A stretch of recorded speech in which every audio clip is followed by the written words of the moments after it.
gitu loh. Tapi pertanyaan saya sekarang, ada nggak Habib yang membela saya? Ada nggak Habib yang membela saya di ketika saya benar? Nggak akan nggak akan menerima Habib Qori. Kenapa? Yang namanya pengkhianat, sekali berkhianat dia akan selalu berkhianat. Saya ingat dengan sebuah kisah itu. Kerajaan atau Kesultanan Al-Hamra. Nah, kalau kita tahunya itu Al-Hamra itu ya. Jadi ceritanya begini, ada seorang raja. Bagi gua, orang-orang yang seperti itu, Habib seperti itu anak pungut, bukan anak bener. Boleh jadi asalnya dulu anak orang dipungut atau anak zina. Begitu aja selesai. Otak gua begitu konfirmasinya. Gitu. Sampai hari ini akhirnya kan minta Tengku kasih rekening. Aceh mau diganti rugi kepedihan hati saya. Gua kasih, dia minta rekening, gua kasih. Sampai sekarang seperak Aceh kagak, cuman minta doang. Ya artinya apa di sini yang gua simak?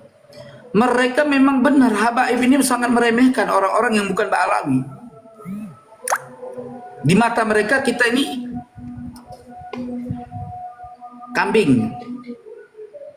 Tapi apakah semua seperti itu? Bisa jadi semua, bisa jadi sebagian. Tapi fakta di lapangan rata-rata begitu. Biarpun berjubah, tetap di mata mereka kita ini ahwal. Ahwal itu berarti bukan bibi. Kalau kata-katanya bibi, tapi faktanya nggak ada kemuliaan. Ya, tapi Habib-habib yang ada di sini nih harus kita curigai. Apakah benar anak asli atau anak TKW yang jadi Habib? Nah, kita nggak tahu. Nasab kan bisa sekarang.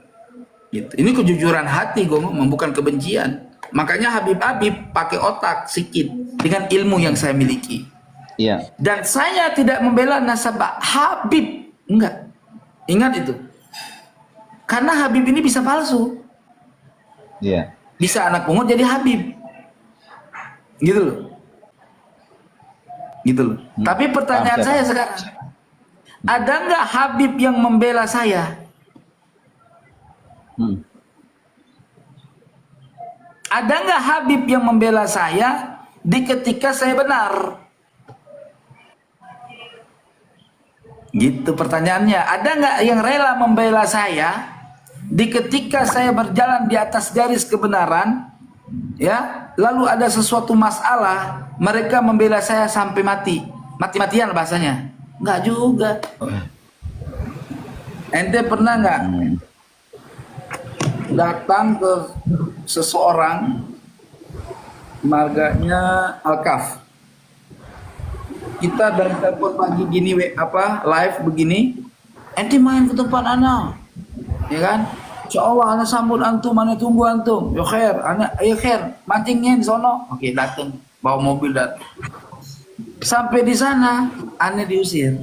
Ajib nggak? Maksudnya gimana? Sampai ke sana, gua udah beliin makanan buat dimasak bareng-bareng, gitu kan? Ujungnya gua diusir, disuruh pulang. Sama siapa? Sama yang punya rumah, yang ngundang gua datang pulang, yang ngundang gua ke rumahnya. Sobtoh kali itu mah Tengku bercanda Lah, kali itu. Sobtoh bagaimana Sobtoh? Masa Sobtoh suruh orang pergi, kita pergi? Gua pergi langsung. Beneran, maksudnya beneran. Beneran, saksi banyak kok. Tapi Kamu itu adalah pahlawan kami. Harusnya kan begitu. Sangkaannya kan seperti itu, Beb. Usman Antek Belanda ya. Sangkaannya seperti itu. Akan dimuliakan, akan dihormati, dipahlawan-pahlawankan, dijunjung tinggi, dan seterusnya. Ternyata di luar dugaan. Di luar dugaan, bahkan sampai Qori ini ya didiamkan begitu saja dan diusir suruh pulang katanya. Diusir suruh pulang, dan minta nomor rekening, dan dikirimlah itu nomor rekening. Ternyata sampai saiki 1.000 perak aja itu nggak ditransfer. Kan kasihan. nunggu kan transferan dari Habib ternyata nggak di transfer. Kan kasihan juga itu mah. Ya, subhanallah, hidup begini amat cenah.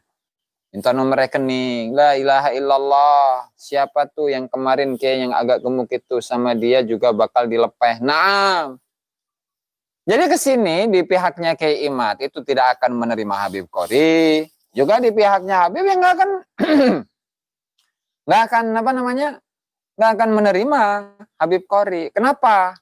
Yang namanya pengkhianat sekali berkhianat dia akan selalu berkhianat. Saya ingat dengan sebuah kisah itu. Kerajaan atau Kesultanan Al-Hamra. Nah, kalau kita tahunya itu Al-Hamra itu ya. Jadi ceritanya begini, ada seorang raja yang menguasai Al-Hamra atau dinasti Al-Hamra itu ya, yang ada di mana Andalusia. Ya udah.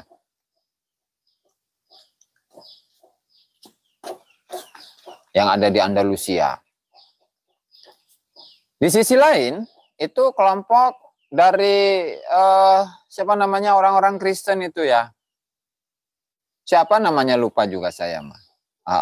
Ya.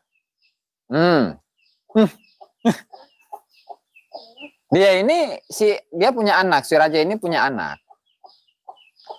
Dan si anak ini, si pangeran ini ingin segera untuk menjadi raja. Jadi sudah nggak sabar ini. Ibaratnya begini, bapak aing mah, bapak saya ini kok lama amat jadi raja, sementara saya ini udah saatnya untuk menjadi raja. Sehingga pada akhirnya sang pangeran ini ya itu dia itu memanggil dari pasukan-pasukannya orang-orang Kristen, pasukan salib lah atau apa itu, lupa saya namanya itu. Alfonso ya, nama raja yang famous Alfonso, saya rada lupa itu. Udah. Nah, kata Alfonso itu atau siapa itulah. Ngomong kepada pangeran ini, sang pangeran. Apa Charles Martel. Itulah pokoknya itu ya. Dicari sendiri nanti. Dan ini ada datanya ada. Yang akhirnya minta bantuan dari pasukan salib. Ya, pasukan salib. Untuk membunuh bapaknya, dan pada akhirnya sukses. Dan setelah sukses, maka dia bilang itu kepada pasukan salib, wahai jenderal, ini kan kita sudah menang nih, kita sudah menang untuk melawan bapak saya yang jadi raja ini, Al-Hamra. Atau Al-Ahmar lah, saya lupa itu. Terus saya kapan akan diangkat menjadi seorang raja? Nah, maka kata jenderal tadi itu, pasukan salib, kamu itu sudah keluargamu saja, orang tuamu saja, ayah kamu saja, itu kamu hianatin. Apalagi kami yang baru kenal, yang baru tahu, yang baru dekat. Kalaulah orang yang melahirkan kamu, orang tua kandung kamu saja, kamu bunuh. Kamu bunuh, kamu hianatin. Apalagi kami, pasti akan kamu hianatin juga. Sehingga kamu tuh nggak berhak untuk hidup. Dipayahanlah si Eta, pangeran. Pangerannya akhirnya dibunuh juga. Nah, itulah nasib dari seorang pengkhianat. Di mana baik kubu A, kubu pertama, atau kubu yang kedua, itu sama-sama dia tidak dianggap. Pada ujungnya jadi sampah itu. Dan itulah mungkin yang dialami Habib Qori seperti itu. Ya, subhanallah. Nah, masalah. Coba